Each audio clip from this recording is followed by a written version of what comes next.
What's up, guys? Welcome to another domination commentary, this time on Hanoi. And from the commentary before the last one, it was the one, hold on, let me check. I know it was the one right before the right before the Battlefield one. It's called, the Black Ops Escalation map pack review. I stated something that I would like to restate in a different way, because I didn't mean to state it the way I did, and some of my true subscribers got a little upset over the way I said it. Basically, what I said was that my true fans follow me on Twitter, and I stated that wrong. I should have stated most of my true fans follow me on Twitter. But you know, in the midst of making a commentary, I kind of left out the word most.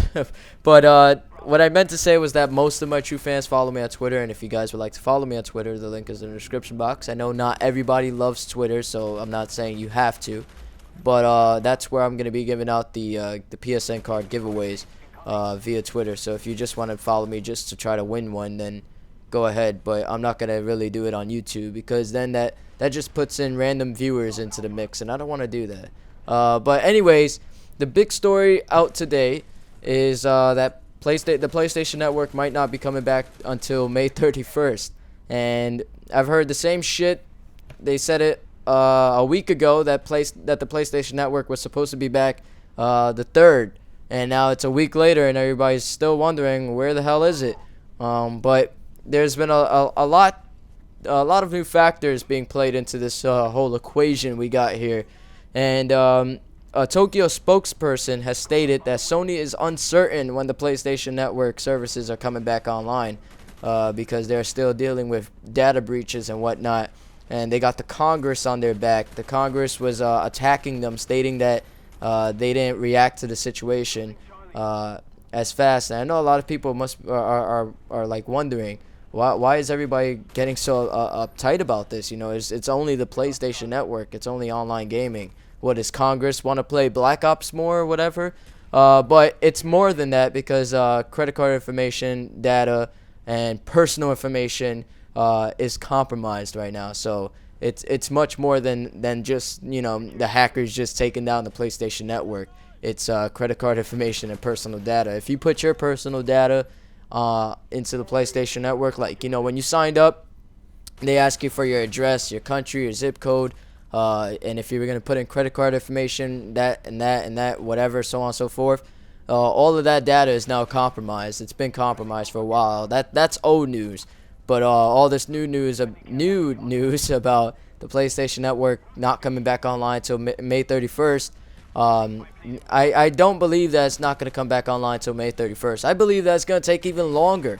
And this has affected Sony in so many ways, not only with people's trust in Sony and you know, people's faith in Sony. It also has affected them financially. This has now turned into what's being called the $1 billion PlayStation Network outage, the $1 billion PSN outage. That's what it's being called, because Sony's shares have gone down 6% since this has happened.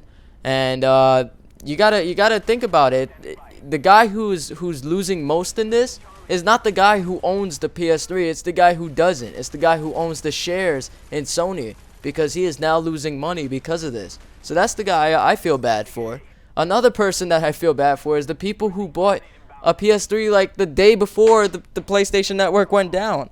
That's pretty crazy. Just think about it. You go to Target or Best Buy or GameStop or wherever, and you buy a PlayStation 3, and you're like, dude, I'm gonna go home, I'm gonna play this shit. Or they bought it the day that the PlayStation Network services go down, and they go home, they try to sign online, and they can't. And they find out that there's a whole hack going on.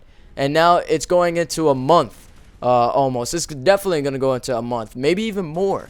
Soon enough, we probably might not be saying how many days has the PSN gone down, or not even how many weeks, because we're already past that state. We might be saying how many months. Imagine. What if we go into saying years? That would be, oh my god. I think PlayStation, if it seriously will go into years, which the possibility of that happening is 0 to none, but if it seriously went into years, I think Sony would just shoot themselves. But this is having a real big impact, because stockholders are suffering, people who recently bought PS3s are suffering, PSN users are suffering, the people who probably own the credit card information, which a lot of these accounts, you have kids who use their parents' credit card information. Now their parents could possibly suffer.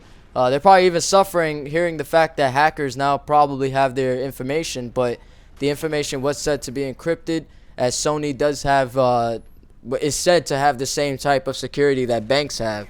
And I think this is one of the reasons why Congress and the United States federal government is getting into this. Not only because it is a federal crime to steal credit card information, but it is also showing how vulnerable security protection around the world is with banks, PSN, Xbox Live, and all that, and how vulnerable a lot of shit is, because even the Pentagon was hacked a while ago. So if you can hack the Pentagon, you most likely can hack bank information and whatnot. But you gotta be one smart little cookie to do that. So they're definitely looking into this, and it's not gonna be easy. And on top of everything, a new game releases tomorrow. I'm recording this commentary May 9th. I'm pretty sure it's gonna go up May 9th if everything goes up, everything goes as planned. But a new game called Brink releases tomorrow, and you already know what's gonna happen. The Xbox 360 and the PC sales will be vastly much higher than the PS3 sales, because these days everybody's all about online gaming. You still have those guys who love the single player and only play the single player, but think about it. Do you ever buy a video game where you only play the single player if there's a multiplayer available? I know there's some games out there who come with only single player. I think Heavy Rain was only single player. I'm not too sure about that. But if a game has single player and multiplayer, which one have you played more, to be honest? I know there's some games out there that suck with the multiplayer, so of course you're going to say single player. But with first-person shooters, because I do believe Brink is a first-person shooter, multiplayer is the way a lot of people like to go. With Call of Duty, how many times, how many hours have you put into the single player compared to the multiplayer? And yes, Brink is a first-person shooter, and it does have single player and cooperative and multiplayer. So I'm pretty sure a lot of people are going to be buying it on Xbox compared to Xbox and PC compared to the PS3, and that's going to hurt PS3 sales, which in turn is going to bring down even more of the trust for Sony and more of the what was I going to say, the people's loyalty to Sony. There you go. With many loyal PSN fans out there now going towards the other side, you have White Boy who switched consoles, and I'm sure with him a lot more go. Me, I'm still sticking on both consoles. And a lot more people, they're going to start losing their faith in Sony, and they're not going to buy any more Sony games. They might go to 360. And this is like Christmas for Xbox right now. This is like their moment to shine. Not only Xbox, PC too, but a lot of people who are coming from PS3 will go to Xbox, not PC, because PC is more on the expensive side. I know a lot of, you got PC fanboys out there who are like, you console gamers are retarded. But a lot of console gamers, you gotta remember, they're casual gamers. They're not gonna spend $3,000 just to come home at night and play a game. Some people might do that, but a lot of console gamers are just casual gamers, and console gaming is great. It's not as bad as PC gamers make it out to seem. But with Xbox, this is their time to shine. With PSN, this is their time to fix shit and come back online. And Sony is said to have lost $1.25 billion since the PSN network has gone down. There's many people who are stating it, and there's many people who are stating, many experts are stating that Sony shares are only going to go down way further. So if you own Sony stock right now, I would suggest you sell that shit before you lose any more money. And if you don't own Sony stock, try to wait for it to go to an all-time low and then buy stocks then. Because once it hits that all-time low, you know where it's going after that. It's going to start rising again.